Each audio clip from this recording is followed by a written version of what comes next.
We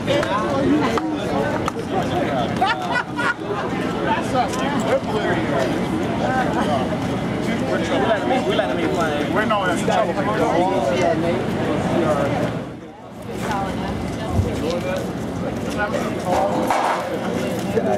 see, I gotta pull out of it.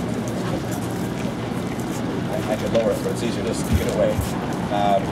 First of all, congratulations to the Bruins on a big win last night. We're very excited about that. Those of us from Massachusetts have been waiting a long time to see the Bruins win the Stanley Cup again, and they did last night in Vancouver, and it was a great thing to watch. I was able to go to the Tampa Bay Boston Red Sox baseball game for a while, but then after a while I said I got to get back and watch that last Stanley Cup playoff game or finals game, and went to my hotel room and saw it. Was excited, couldn't fall asleep afterwards for a long time.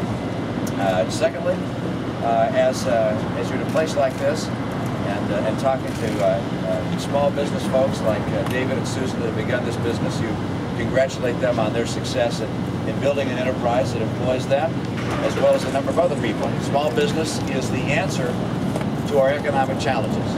And I'm sometimes disappointed that our president doesn't seem to understand the impact of small business. At a graduation not too long ago in North Virginia, he suggested to the graduates of the community college they ought to go into manufacturing. Well, we lost 5,000 manufacturing jobs last month.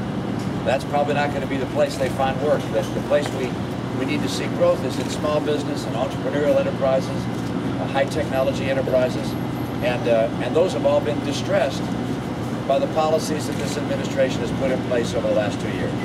We have seen the most anti-investment, anti-growth, anti-job strategy that's existed in America since Jimmy Carter.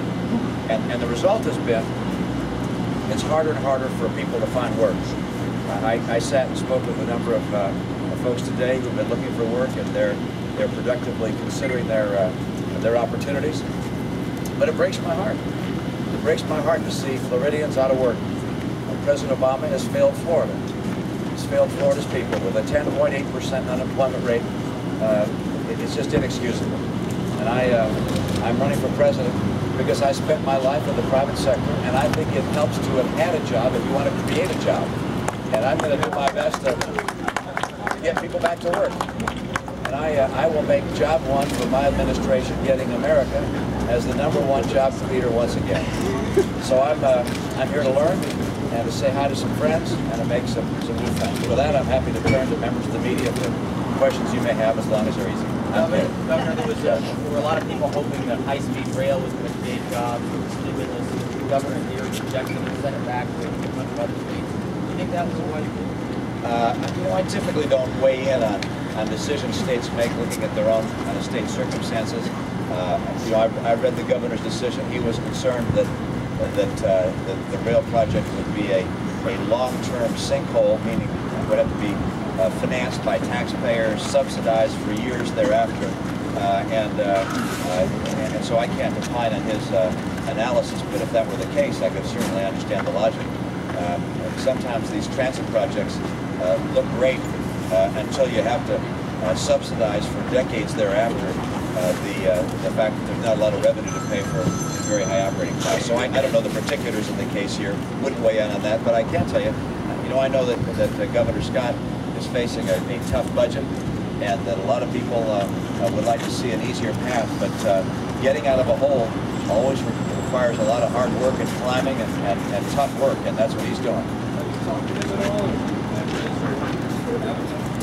I don't have his endorsement at this stage, and anybody running for president would like every endorsement they can get.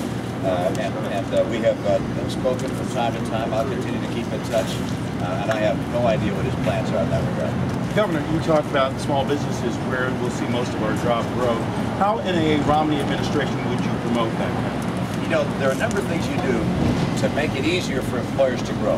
One is you make sure our tax rates on small business and all businesses are lower and are competitive with nations around the world. Right now, we're the highest taxed corporate sector in the world. Number two, you make regulations for starting a business or growing a business as streamlined and modern as possible. We've done just the opposite. Number three, you have trade policies that are good for us, not just good for the other guys. We have today a policy with China that simply allows them to manipulate their currency to make us less competitive in our products with them.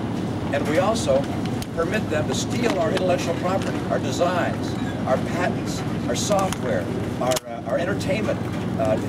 The second largest second largest export from the U.S. is entertainment, and they steal those things without paying for them. So those are three of the several things you have to do to make this the most attractive place in the world to start a business and to grow a business, and that's what's got to be done. We can't look at enterprise and business as just a peripheral activity. It's the center of what makes America run and hum. Government isn't the center. Government is in the way.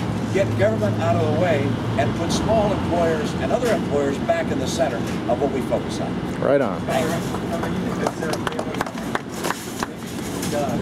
How would that change? You know, I don't know what Governor Palin's plans are. She has an extraordinary passion and zeal. She draws a great crowd, and I think she would energize a Republican primary contest. I looked at my own prospects and realized I got a long way to go. We were debating on Monday. There were 7 of us on the stage. There were probably going to be more on the stage before we're finished. My support will probably come down a bit in the polls as others get better known. And so I recognize this is going to be a real challenge. I don't take anything for granted. Let me tell you, I'm going to work hard and do my best to secure the nomination and do what's got to be done, which is to say to President Obama, thank you for being a nice guy. I appreciate your effort, but you simply haven't gotten the job done, and you failed the American people. And I spent my life in the private sector, my career there. I want to use my experience to get Americans back to work.